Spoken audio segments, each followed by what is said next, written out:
Semua nyanyi ya.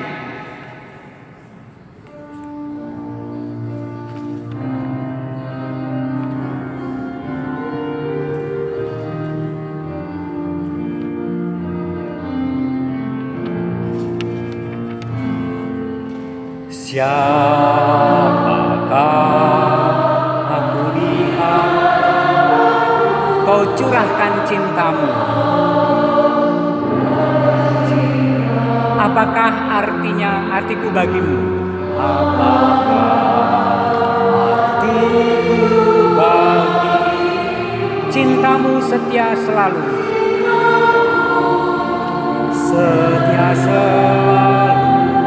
Pantaskah ku menyambut tubuh darahmu? Pantaskah ku menyambut karena banyak dosaku. Sering ku ingkari cintamu.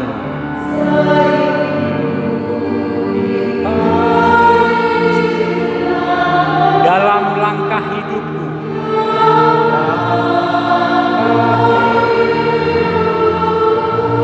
Ampunilah aku, ampuni kelemahanku, ampuni kelemahanku, ampuni dosaku dalam kerahim, agar ku mampu wartakan, mampu kasih-Mu di dalam bersihkan hatiku dengan sucinya cintamu. Jadikan hatiku istana cintamu, tempat yang layak untuk bersemayam tubuh dan darahmu, tubuh dan darahmu.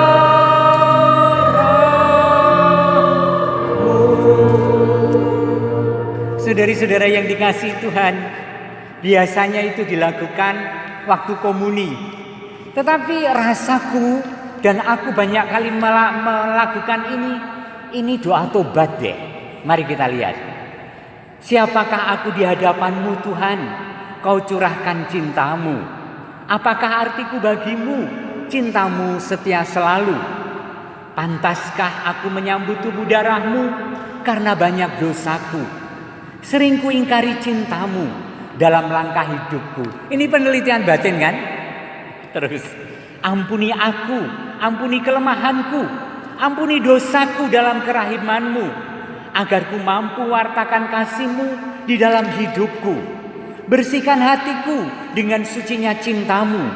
Jadikan hatiku istana cintamu, tempat yang layak untuk bersemayam tubuh dan darah-Mu. Suatu saat kita berani menyanyikan ini untuk persiapan batin. Saya kira bagus sekali untuk menuntun refleksi. Saudari-saudara yang dikasihi Tuhan, hari ini saya bahagia dengan tema dari Patris Corde ini. Tema novena yang ketiga ini adalah seorang bapak yang lembut dan penuh kasih.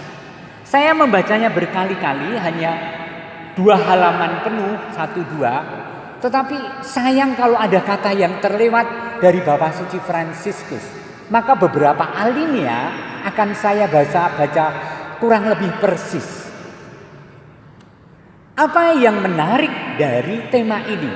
Dikatakan bahwa Santo Yusuf itu orang yang lemah lembut, orang yang sangat biasa, sederhana dan terbatas. Tetapi orang yang berani mempercayakan kekhawatiran, kecemasan hidupnya, kebingungannya, dan terus neges kehendak Allah tentang dirinya, tentang keluarganya, dan tentang anaknya yang dikasihi Tuhan Yesus itu tanpa lelah. Dan Allah berkenan pada keterbatasan itu dan tetap menjadikannya Bapa keluarga kudus Nazaret yang menampilkan kelemah lembutan Allah. Saya bahagia karena saya menjadi dihibur bahwa saya yang tidak sempurna ini pun dipercaya oleh Allah. Dan Anda masing-masing hari ini mendapat penghiburan karena Anda yang juga tidak sempurna dilengkapi oleh kesempurnaan Allah dalam tanggung jawab Anda masing-masing. Amin. Luar biasa. Dikatakan di sana salah satu alinea begini.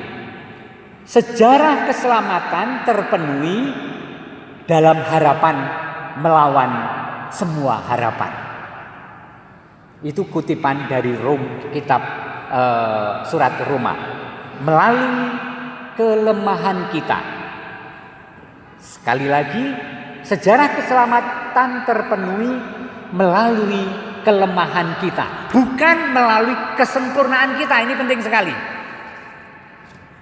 Terlalu sering kita berpikir bahwa Allah hanya mengandalkan bagian diri kita yang baik dan berhasil. Sementara pada kenyataannya kebanyakan rencananya terpenuhi dalam kelemahan kita, dan meskipun seperti itu adanya. Kita seringkali saudari-saudara berpikir bahwa Allah itu mengandalkan kebaikan-kebaikan dan prestasi kita dalam hidup. Dan kalau itu tidak terpenuhi, Tuhan tidak akan pernah mempercayakan sesuatu pada kita. Dan Anda akan meyakini bahwa enggak kok, aku yang lemah dipilih. Enggak kok, aku yang sebenarnya perempuan yang mungkin kurang bijaksana dititipi Tuhan untuk ngomong. Dan anak-anakku sungguh-sungguh takut akan Allah. Lu kok iso? Iso ki? Lihatlah bagaimana Tuhan itu sangat mencintai, berbelas kasih, mengabulkan permohonan dan kerinduan kita. Aku biyen ki sekolah di SPG dan selanjutnya meneruskan di PGSD karena itu peluang terbesar untuk mendapatkan pekerjaan. Misalnya begitu. Dan aku sebenarnya tidak berminat, dan aku sebenarnya rasaku tidak layak untuk mengajar di kelas. Aku nggak pede. Tetapi nyatanya Tuhan membentuk Anda dalam ketidaksempurnaan menjadi guru yang istimewa. Amin. Lihatlah karya Allah dalam diri Anda masing-masing. Saudari-saudara yang ada di sini, informasi saja adalah para guru. Jadi ini meneguhkan kita semua. Kami juga, saya dari keluarga guru, Romo Dhani keluarga guru. Bapak ibunya Romo Dhani guru, bapak ibu saya juga guru. Jadi memang kita keluarga guru. Saudari-saudara yang dicintai Tuhan, saya teruskan. Maka inilah yang membuat Santo Paulus mengatakan, dan supaya aku jangan meninggikan diri karena pernyataan-pernyataan yang luar biasa itu, maka aku diberi suatu duri di dalam dagingku, yaitu seorang utusan iblis untuk menggocok aku, supaya aku jangan meninggikan diri. Kelemahan-kelemahan kita tidak pernah menjadi sempurna, supaya kita tidak menjadi sombong.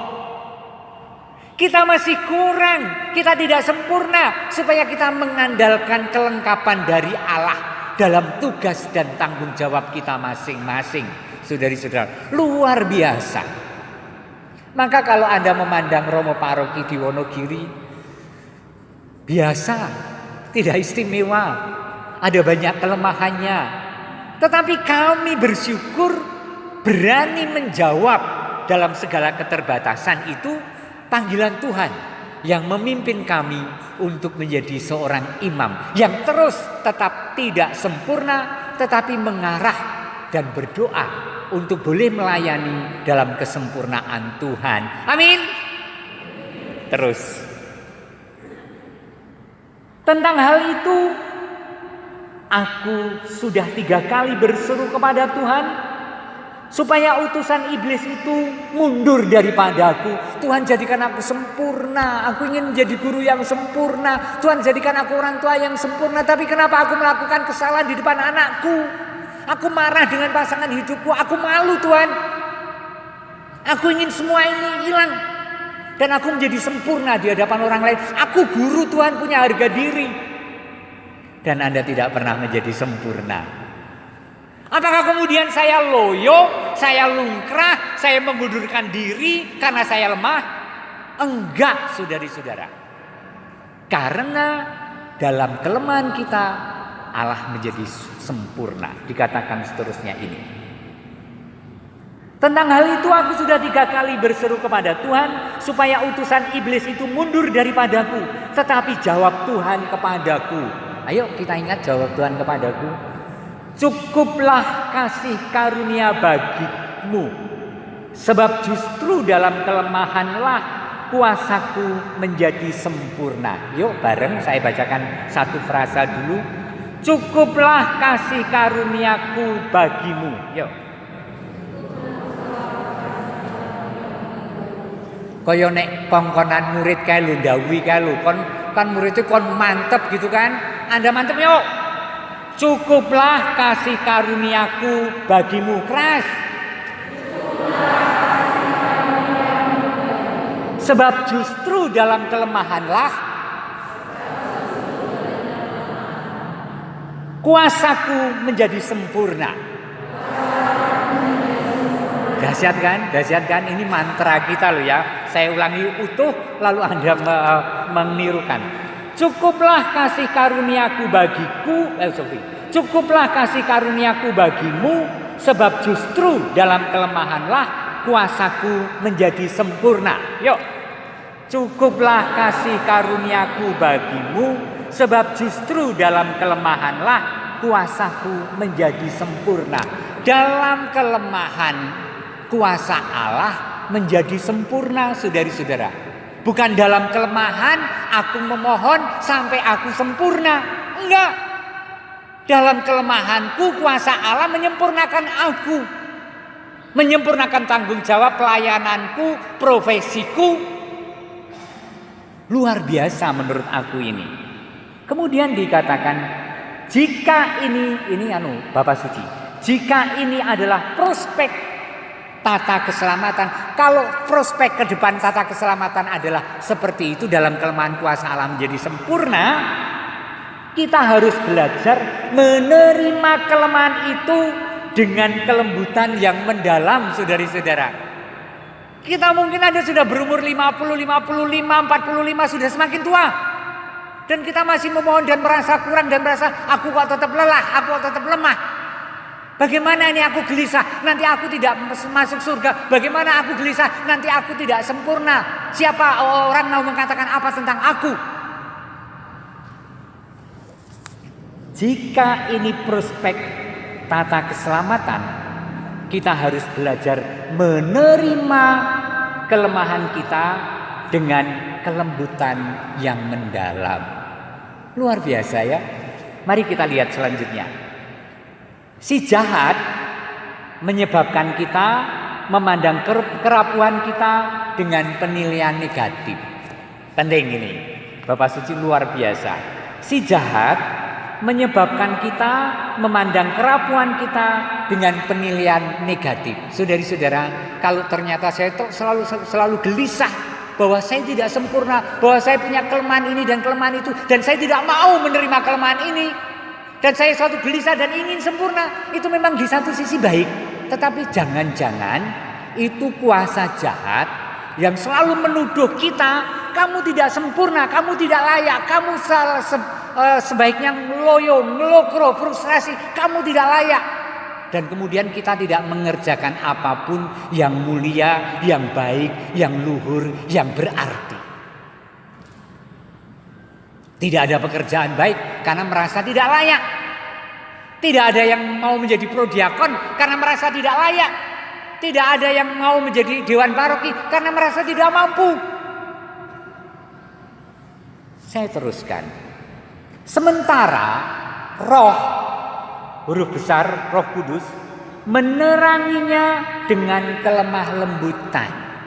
Jadi Tuhan itu sangat memahami dan memaklumi kita yang lemah, dan kemudian memahaminya dengan penuh kelemah lembutan, merengkuh dan meneguhkan kita dan memaafkan dan mengampuni dan menuntun kita menjadi suci. Amin.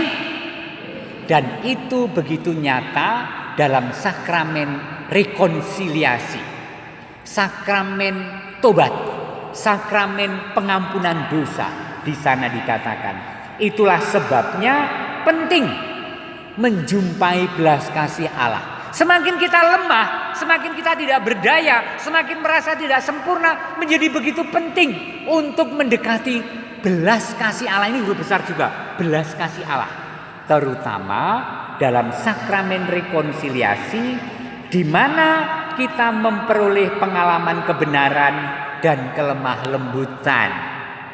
Dalam sosok imam yang ada di sakramen rekonsiliasi, kita mendengarkan dan menemukan Allah yang lemah lembut, yang tidak mengadili, yang mengampuni, yang memberi kekuatan, plong, lego, bebas dari dosa.